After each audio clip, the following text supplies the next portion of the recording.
Selamat datang saudara-saudari. Hari ini kita huraikan bahawa kerja mujizat itu berlaku kerana dia adalah bukti bahawa kebangkitan Yesus Kristus itu tidak boleh dinafikan. Ya.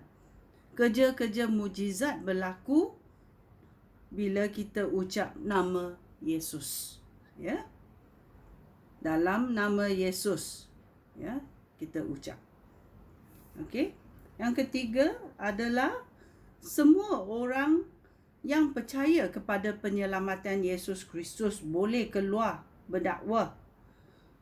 Boleh keluar, ya, menyembuhkan orang sakit, menghalau roh jahat, mengerjakan mujizat, ya, dan ramai boleh datang kepada penyelamatan Yesus Kristus kerana kita memberitahu berita baik ini, ya.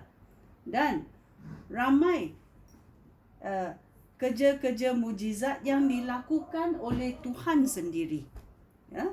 Ada juga mujizat yang dilakukan oleh manusia, orang yang percaya melalui kuasa Roh Kudus, ya. Dan apakah operasi praktikal yang kita boleh belajar dalam kerja mujizat ini? Bahawa urapan Roh Kudus dalam hidup kita amat penting. Ia memberi kita keyakinan dan dia memberi kita kuasa, authority. Ya, kita macam ada lambang badge, lambang Tuhan Yesus Kristus. Bukan kerana kuasa kita boleh melakukan mujizat, kerana kuasa Tuhan bekerja melalui kita. Ini praktikal ni. Kita percaya Tuhan yang boleh melakukan mujizat. Itulah kita melakukan kerana Tuhan kita adalah Al-Maha Kuasa. Ya. Yang kedua adalah ayat dan kata-kata iman dalam Alkitab, dalam berita baik, ya, membolehkan kita melakukan kerja-kerja mujizat. Ini berlaku kepada hidup Elijah. Okey, kita cari dalam 1 Raja-Raja babak 18.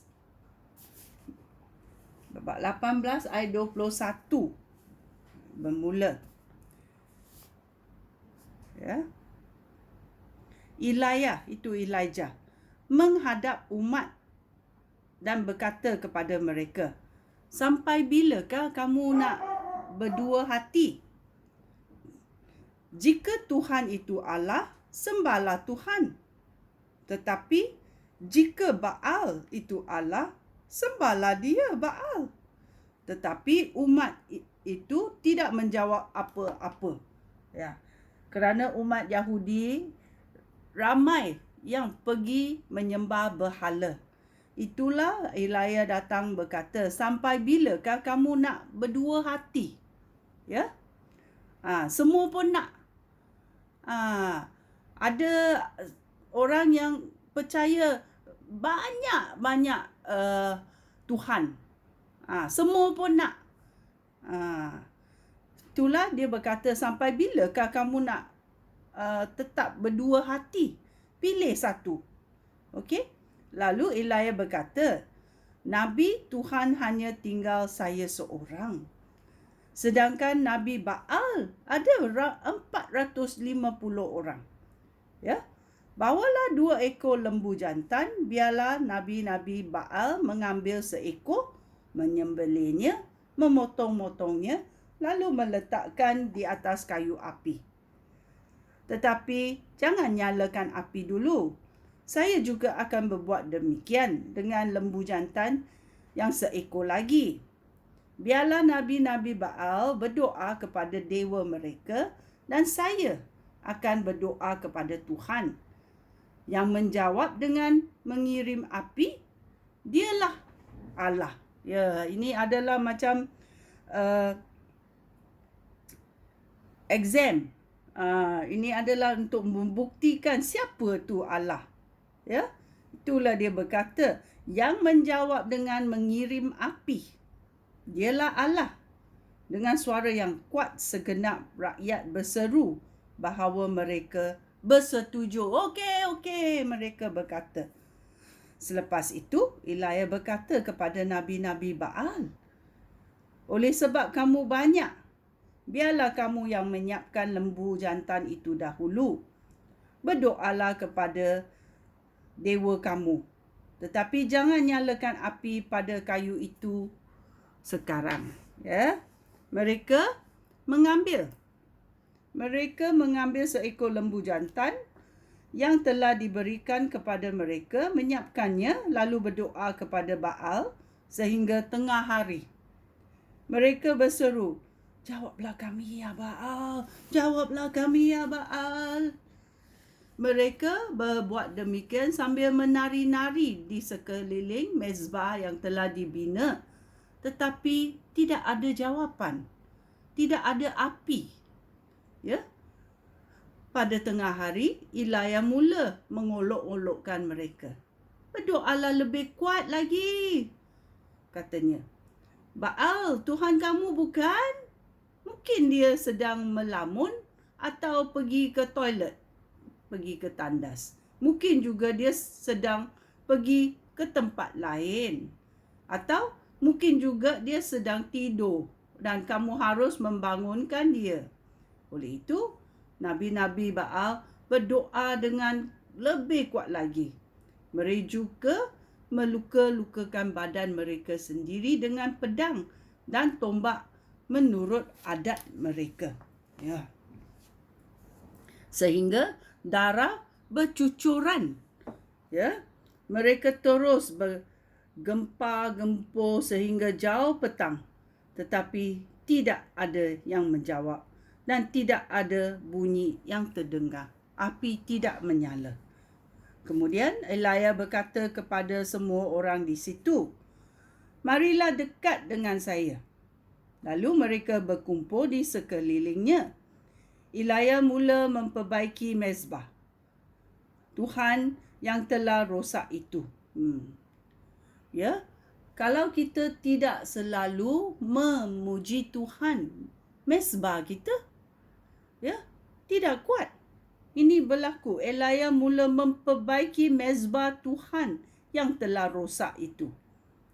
Dia mengambil 12 buah batu, setiap satu mewakili salah satu daripada 12 suku keturunan Yakub, iaitu orang yang diberikan nama Israel oleh Tuhan. Ya, ini berlaku.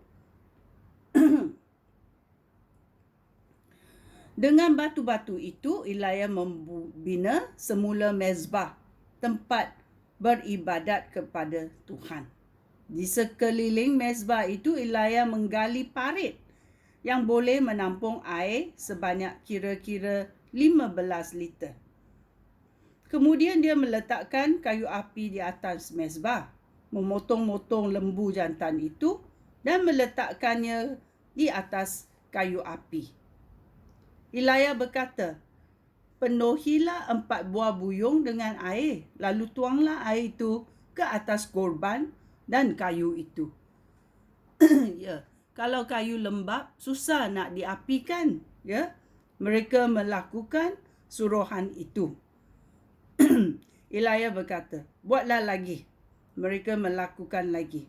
Buatlah sekali lagi. 3 kali dia panggil dia buat. Lalu mereka melakukannya sekali lagi. Sehingga air mengalir di sekeliling mezbah itu dan paritnya dipenuhi air.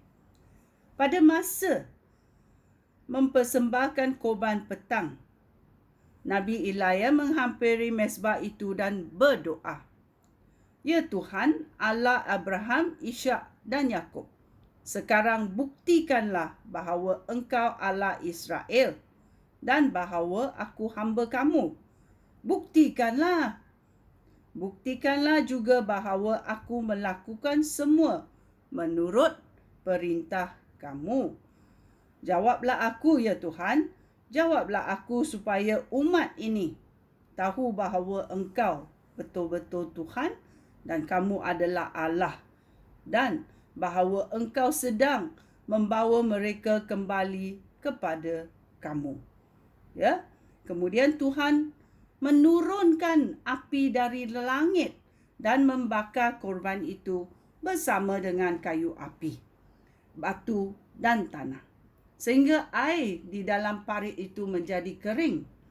Apabila umat nampak kejadian itu, mereka bersujud sambil berkata, Tuhan, Tuhan itu Allah, Tuhan itu Allah, Tuhan satu-satunya Allah. Ya. So mereka melihat mujizat berlaku.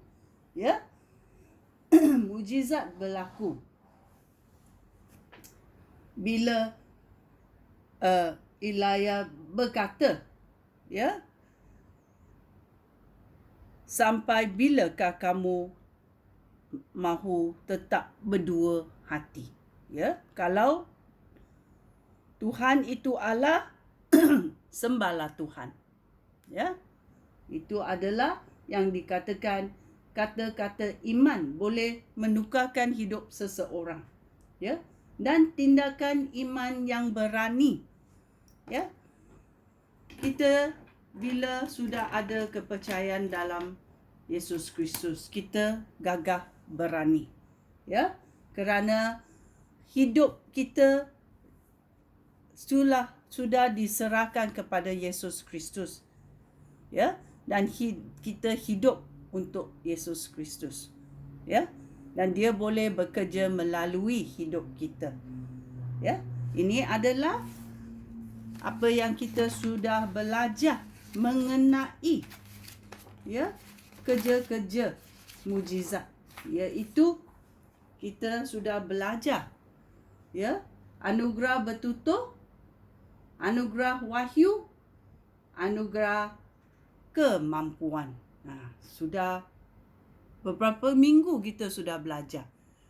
Kalau belum mendengar yang dahulu, boleh balik dan mendengar.